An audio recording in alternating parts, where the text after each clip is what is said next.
বর্তমান সময়ে আমাদের পশ্চিমবঙ্গের আলু ব্যবসায়িক এবং চাষি ভাইরা ব্যাপক পরিমাণে বিরক্ত বোধ হয়ে পড়েছে। হিউজ পরিমাণে আলু উৎপাদনের জন্যই কিন্তু এই ধরনের পরিস্থিতি সৃষ্টি হয়েছে। আর এই সুযোগেই কিন্তু আমাদের পশ্চিমবঙ্গ মুখ্যমন্ত্রী অলরেডি একটি সংগঠন তৈরি করেছে। মুখ্যমন্ত্রীর নির্দেশে আলু চাষি এবং ব্যবসায়ীদের জন্য একটি নয়া সংগঠন। আলুর দাম নিয়ন্ত্রণ এবং কালোবাজারি দূর করতে মুখ্যমন্ত্রী মমতা বন্দ্যোপাধ্যায় এবং রাজ্যে কড়া পদক্ষেপ গ্রহণ করেছে একটি বিশেষ সংগঠনের মাধ্যমে। আলু চাষি এবং আলু ব্যবসায়িক ভাইদের উন্নতি প্রকল্পে মুখ্যমন্ত্রীর নির্দেশে তৈরি হলো একটি নতুন সংগঠন।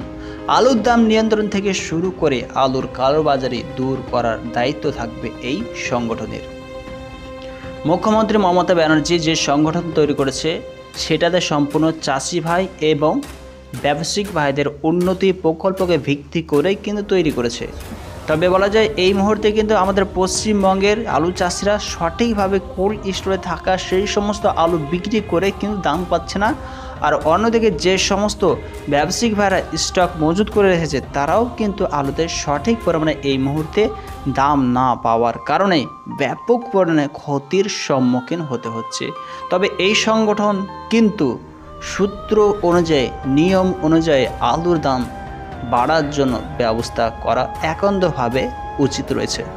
কারণ একদিকে যেমন তারা কালোবাজারি দূর করবে, সেই রকমভাবে আমাদের পশ্চিমবঙ্গে চাষি ভাইদের ক্ষতি হলে সেই ক্ষতি দূর করার জন্য ব্যবস্থাও গ্রহণ করা তাদের ওপর দায়িত্ব রয়েছে এই সংগঠন হিসেবে।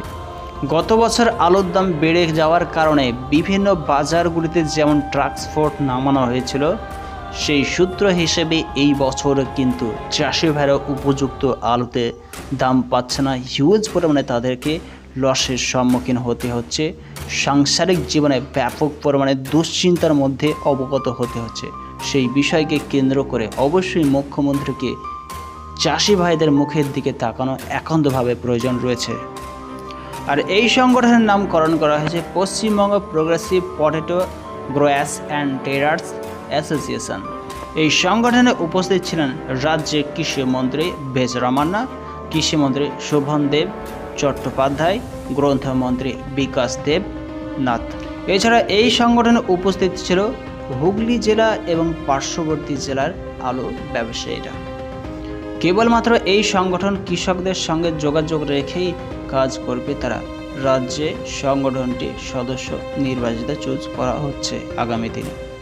এবার যদি আমরা পশ্চিমবঙ্গের আলুর দামের দিকে দৃষ্টিপাত করি, প্রথমতভাবে উত্তরবঙ্গের আলুর বন্ডির দামের দিকে দৃষ্টিপাত করলে আলিপুরদুয়ারে 50 কেজি জ্যোতি আলুর বন্ডের দাম 320 থেকে 350 টাকা লক্ষ্য করা হচ্ছে। কোচবিহারে 300 থেকে 320 টাকা চলছে আলুর বন্ডের দাম।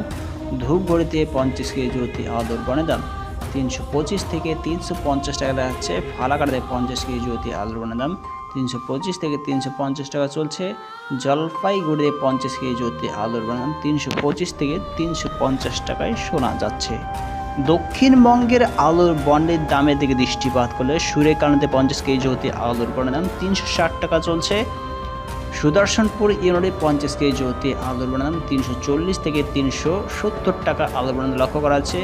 সিমলা বলে 50 কেজি জ্যোতি আলুর দাম 350 টাকা শোনা আছে। শালবনীতে 325 থেকে 330 টাকা লক্ষ্য রয়েছে।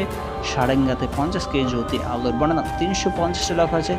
রায়পুরে 350 টাকা লক্ষ্য করা আছে। মেছগ্রামে 50 কেজি জ্যোতি আলুর দাম চাষি ভাইদের জন্য 350 টাকায় শোনা আছে।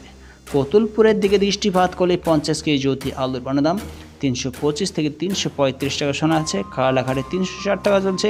কালিকাপুরে 50 কেজি জ্যোতি আলুর দাম 300 থেকে 325 টাকা দেখা যাচ্ছে। হরিপাল ইউনিটে 50 কেজি জ্যোতি আলুর দাম 380 থেকে 410 টাকা লক্ষ্য করা যাচ্ছে। এবার যদি আমরা পশ্চিমবঙ্গের রেডি আলুর দামের দিকে দৃষ্টিপাত করি, আরবাং ইউনিটে 50 কেজি জ্যোতি আলুর রেডির দাম 520 থেকে 630 টাকা শোনা আছে। আলিপুরদুয়ারে রেডি আলুর দাম 500 থেকে 525 টাকা চলছে। কাবরেতে 520 থেকে 630 টাকা।